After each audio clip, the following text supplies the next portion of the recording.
He puli he pōnai, koe tau tuku hau ke lata mo e whalu he tau pili oa, whikata mai ki he motu. Koe whatiwhati anga tupe he whakatu whano. Koe whano anga whakamua he tau whiwhine ngā hua whakapuloa he Pasifika.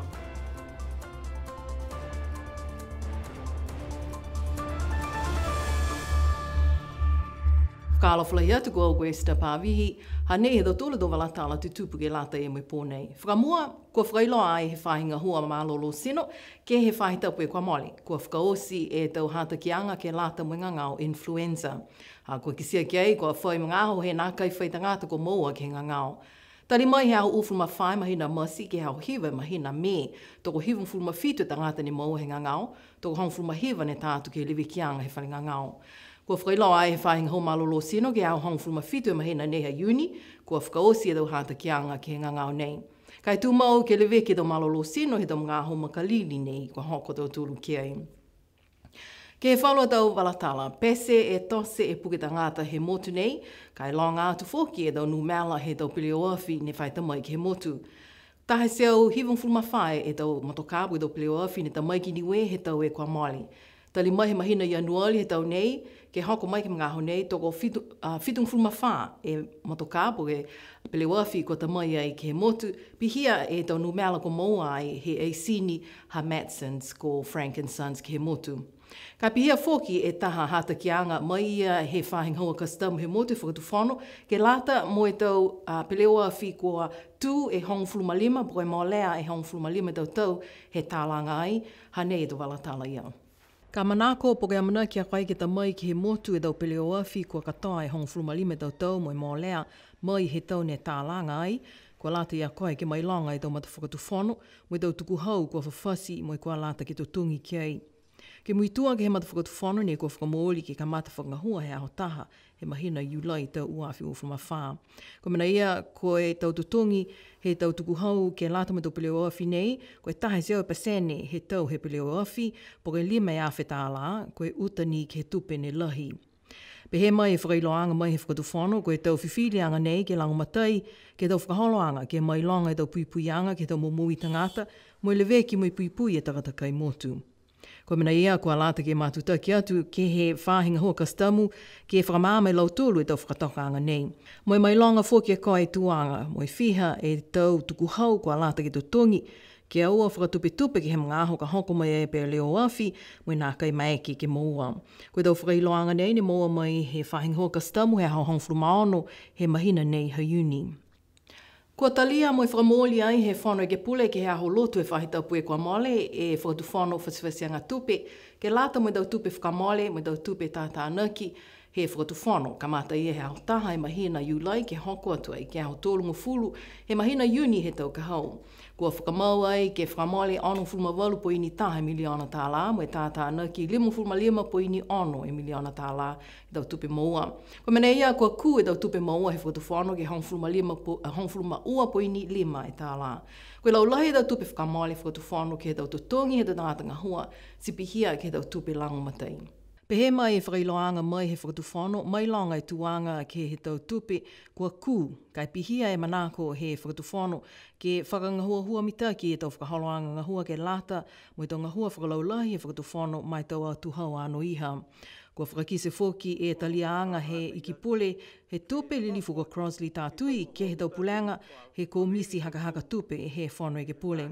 Pe he e ikipule he tupe, koe lau lahi he tau tupe whakamale ke lata mo e tau tutongi he tau tangata ngahua whakatu whano, koe tau tutongi ke he tau tupe langumatai, sipihia mo e tau ngahua ke lata mo e tau whahinga hua whakatu whano. Lahi fōki e tau tupe whakamale ke langumatai ke tau tupe ke tutongi aki e tāwilianga he malolo hila, ke lata mo e vai, whahi ngahua malolo sino, whahinga hua whakaako. Ko mena ia a silahi e tupe whakamale e whakatai atua i ke tau tupe moua. Ko kisia fōki mo langana he kotaki he komisi haka he pepa tupe whakatu whano. Ko whala mo e whakamahino ke he hokotaki e tau whahinga hua osi he whakatu whano mo e vese e tau whakamoleanga he tau tupe tipihia mo tau puleanga he komisi. Pehe e taha mata patu manatu ki loto he hokotaki nei, kua lata ki whakamalolo e tau whakaholoanga ki e palana, mo e tau mata kaki ki tau whakamoleanga he tupe, ke mutu hifo e tau tupe molea, koe deficit, mo le veki e whakaonganga he tupe he motu. Kua lata fōki ke mailonga e tau whakaholoanga ki he tau ngahua whakalaulahi tau projects, kua lata ke mui leva, mo e mailonga e tau tupe kua manaki ke whakamole ki ai ke le veki a ke tau koloa ko maua mai ke tau whakaholoanga ia. Kua whalawhala fōki he komisi ke he hokotaki nei e whalu he tau mana ne whai kanau ai e tau whakaonganga he tau tupe he kautū. Tunga e nā kai holo tatai e tau tupe ni whawhasi ke he tau tupe maua he whakatuwhono. Kua nā kai loa mita ke tau whakatokaanga ngahua ke lata mo i tau manako ke he tau projects. Koe tau koloa he whakatuwhono ko tuai mo e fuakau. Mai longa fōki ki he komisi e whalumana ne kanau ke tau ngahua he longa he tau whahi ngahua whakatuwhono. Tunga e toko ngā hoa e tau tangata ngahua, mo e longa e whahi ngahua ne whakakise e uka ke maua e tau tangata ngahua kua lata, ke maeke ai he tau whahi ngahua ke tau usi halo tūla tau ngahua. Kua sema ai he tau tupe ke whakangahua e tau whakaholoanga he tau whahi ngahua, pese ni kua maua e tau whaswhasianga tupe, kai nā kai whai tupe e whakatuwhono ke whakamole ke tau whakaholoanga ngahua. Ko le vekianga he tau koloa he whakatuwhono, kua mailonga ai e tau kawenga ki he whakatuwhono ke le veki mo e whakafōu e tau koloa nei. Mailonga fōki he komisi kua nā kai whilauaki e tau whakaholoanga ngahua mo e tau manako e tau whahi ngahua, mo e tau tupe maua he whakatuwhono. Kua mamawhalahi e kawenga ke whahi ngahua tāna ki tupe, ke whakahoahoa e tau tupe maua mo i tau manako e tau whahi ngahua. Longa atu e fōki e tau pulanga mo i tau manatu kua vese ki he otaki nei he komisi tupe he whono ki pule. Koe whahi tapu e kua mole ne whailoa ai he whakatuwhono taha hata kianga ke lata me tau tangata he motu kua manako po ke amanaki ke tuku whenonga atu ke tau motu mamao. Kua lata ke mailonga e tau le kua mo i tau whilakutaki he tau motu atu motu alapi he tau mga honei. Ko mutolu kua manaki ke tuku whenonga ke he atu Europa kua lata ke mailonga mo e kumihala foki ke o atu ai mo e aua o atu ke he tau wakalele, po e tau male wakalele he tau matakawi i Doha, Dubai, Abu Dhabi, mo Istanbul he motu ko Turkey. Kua lata he tau tangata manaki tuku whenonga ke tau motu mamao ke whakailoa ke he ofisa he tuhi kupulahi he whakatuwhono e hawa whakaholoanga whano whenonga. Ma tutaki atu ke he emaili niwe.segov@gov.nu. Ko tau se pehe nei ke maeke ke maua e tau langomataianga ka eke kua whaimena tupu ke a koi ke he hawa whano whenonga ke tau motu mamao. Kua lata fōki ke whailoa ke he tau mga whaoa mo toka pisinga e hawa whakaholoanga whano whenonga. Mai longa ka whaile kua ke he tau whakaholoanga whano whenonga si mātutaki atu ke he whakatuwhono ke he emaili niwe.segov@gov.nu. Ko e taha a whanoanga lahi whakamua he tau whiwhine whakapuloa mo e tuhi tāla he Pasifika, ne whakahoko e ki Suva he motu ko Fisi he whahe taupu e kua mole. Kua hoko atu whoki au ke he whanoanga mahuinga nei, mo e kua uina whoki he mataka Women in Media Fiji ke whakalataha ke he tau whakatūtālaanga. Tō lahi e lilifu he tau whakaholoanga nei he motu nā ko Fisi. Ko e tau uawhi uafumataha ne whakakisia e tau manako ke whakahoko taha whanoanga pehe nei. Ko maike ai ke whakamoli he motu ko Fisi ne tokalonga e tau whiwhine ni ngā hua ke whahi whakapuloa tāla. Ko tokalonga whoki e tau matakau ne langomatai ke whakahoko e tau nanga mahuinga nei. Tunga e whakatuwhano Australia ke tau whakaholoanga Pacific Media Assistance Scheme, PACMAS.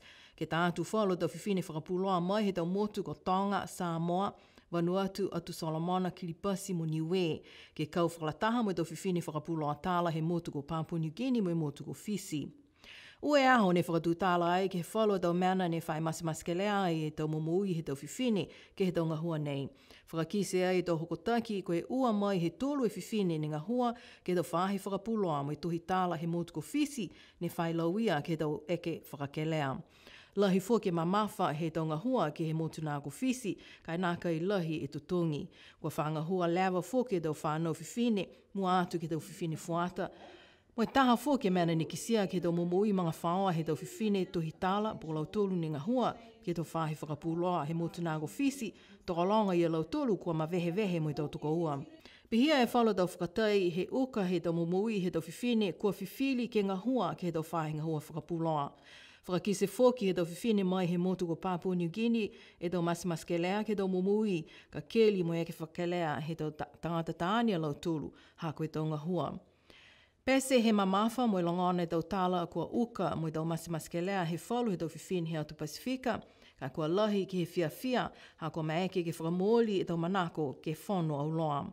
Amana ki ke whakatumau e tau whakaholoanga nei ke whai mga aho ke au loa mo e tolo i tau whiwhine ngā hua whakapuloa mai he tau motu he Pasifika ke whakatūtala mo e whei loa ki ke tau ngā hua mo e tau se tau hikianga ke whakahangahanga mita ke tau momui ngā hua he tau whiwhine he Pasifika kua whiwhili ke ngā hua koe tau tangata tohi mo e whakapuloa tala. Tōlonga e tau tangata ne he motu ne kua tolo atu ai ke lata mo e whakalilifuanga whakahiku mai matua whiwhine a ako koe whaiaonga Mrs. Viva Tālangi. Ko ia ni taha he tau atu hau whaiaonga ne mo lea e whaangu fulu tau he whakaako ke he tau atu hau he motu nei.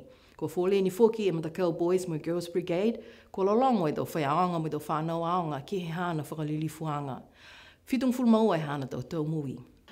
Ngā hua ia koe whaiaonga ke he longa i tau, mo e ngā hua fōkia ia mai i ka Alesia Niue ke he whangufulu maanga i tau. Koe matua whiwhine ako, koe whaiaonga ko Mrs. Viva Alia Elesoni Tālangi ne tukua ia ke he hana no whanga mau he au whaiumu e kua mole. Kua puke e whale tapu he ka Alesia Makefu whale kaho atua, mo tokolonga ne no nofu ki whafo.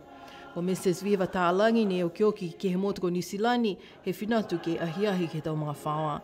Koe au whalaili kua mole ne o mai ai hana mga whaoa, mai he tau motu ko Australia mo Nisilani ke liua ki mai ai ke motu. Kua whamatala ai he hukui ulu whakatonu he ofisa mai Matakau Puli ngā hua ko Hagen Sioskefu e hana mui ngā hua whakatuwhano ke whahe whakaako. O mai tuku atu ai tau whakaue ke he hana mui aonga ngā hua mai whakatuwhano niwe. Kua tanu ai ia ke he kaina hana mo i tuko ua kua ukioki ke tau mga hoe kua mole koe a ako Reverend Tūmua Tālangi. Tuku atu e tau ui whakaalofa ke he hana tau whanau ko Dean Monol mo e tau mga whaoa katoa, tau mga whaoa laulahi, ha koe ongo he mauku. Ke whakaosia ke tau walatala, ha kua naka i whai walatala tutupu ke he tau whahi tapu e kua mole, ha ne e whalu he tau ātane ta paki ke he aho whakatātā, he maanga ko ha kupu ne whakahoko ai, he a hongfulu mawhai mahina nei. Nā kai tau maleko e tau whiawhia mo e anga kau whakatahe maanga ko hā kupatua ke whakatoka halau tūrua aho mo e whakawhileweia ke tau tangata tokolonga ko uatu ki tua sao.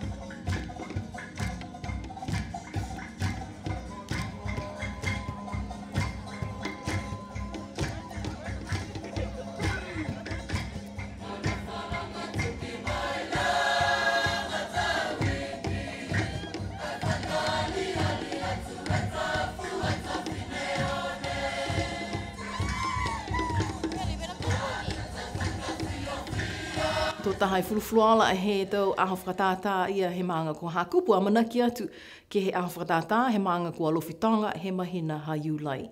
Pihia ha tau tōla tau walatala tutupu ke lata ia mai pūli he pōnei, tōliu mātu taki atu e BCN News he awhiawhi tūloto mo i tau walatala whakaperitania. Ka e mawehe atu he pōnei, nono whāmai munui ne pō.